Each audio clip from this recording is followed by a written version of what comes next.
Vitamin A capsule campaign প্রসঙ্গ। Vitamin A capsule খাওয়ানোর কর্মসূচি স্থগিতের কারণটি সঠিকভাবে অনুসন্ধান করা উচিত বলে মনে করেন স্বাস্থ্য বিশেষজ্ঞরা। তারা বলেছেন, এর পেছনে কোনো দুর্নীতি আছে কিনা সেটি দেখা উচিত সবার আগে। একই সঙ্গে শিশু স্বাস্থ্যের কথা বিবেচনায় নিয়ে এই ক্যাম্পেইন স্থগিতের সিদ্ধান্তকেও স্বাগত জানিয়েছেন তারা।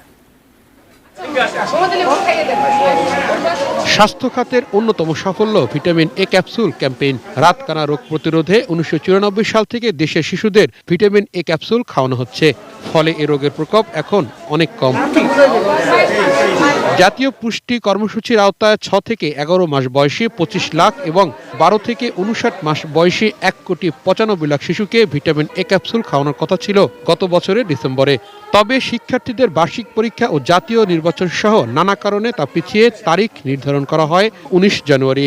তবে ক্যাম্পেইন শুরুর আগেই দেশের বিভিন্ন প্রান্ত থেকে ক্যাপসুল নিয়ে অভিযোগ আসতে থাকে।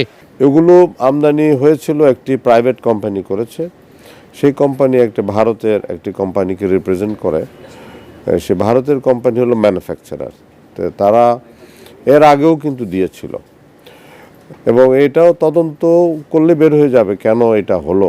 এই ক্যাপসুল দিয়ে ক্যাম্পেইন না চালানোর সিদ্ধান্তকে স্বাগত জানিয়েছেন স্বাস্থ্য বিশেষজ্ঞরা। যেমন ওষুধটা তো কেমিক্যাল জিনিস, বাচ্চার বিভিন্ন ধরনের রিয়েকশন তো হতেই পারতো।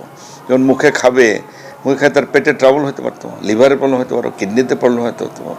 অনেক সময় বাচ্চাদের বোন ম্যারো ডিপ্রেশন বলে, সেটাও হতে পারে। ভিটামিন এ এর আবার সাইড ইফেক্ট কিছু আছে, সেগুলোও হতে পারতো। তড়িৎ গতিতে এই মাঠ পর্যায়ের কর্মকর্তারা ফেরত পাঠিয়েছেন, সেই সচেতনতাটা আরও বাড়ানো দরকার এবং এটা অব্যাহত থাকা দরকার।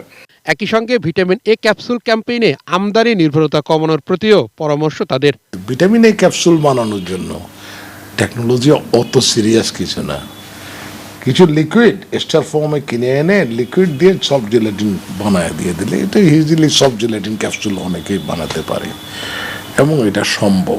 তবে কস্টের জন্য বোধহয় বেশি ইন্টারেস্টেড না ম্যানুফ্যাকচারাররা, কারণ এটা তো খুব লো কস্ট প্রাইস। আশা করব যে সরকার এটা সিরিয়াসলি দেখবে, অপরাধী যেই হোক তার যথাযথ বিচার হবে এবং পরবর্তী সময়ে শুধুমাত্র ভিটামিন এ ক্যাপসুল নয়, অন্যান্য ওষুধ যে সরবরাহ করা হয় রোগীদের হাসপাতালে বা বিভিন্ন জায়গায়, সেইখানে যেন কোনো ধরনের দুর্নীতি কিংবা কোনো ধরনের যেন লো কোয়ালিটি ওষুধ সরবরাহ করার সুযোগ কেউ না পায়।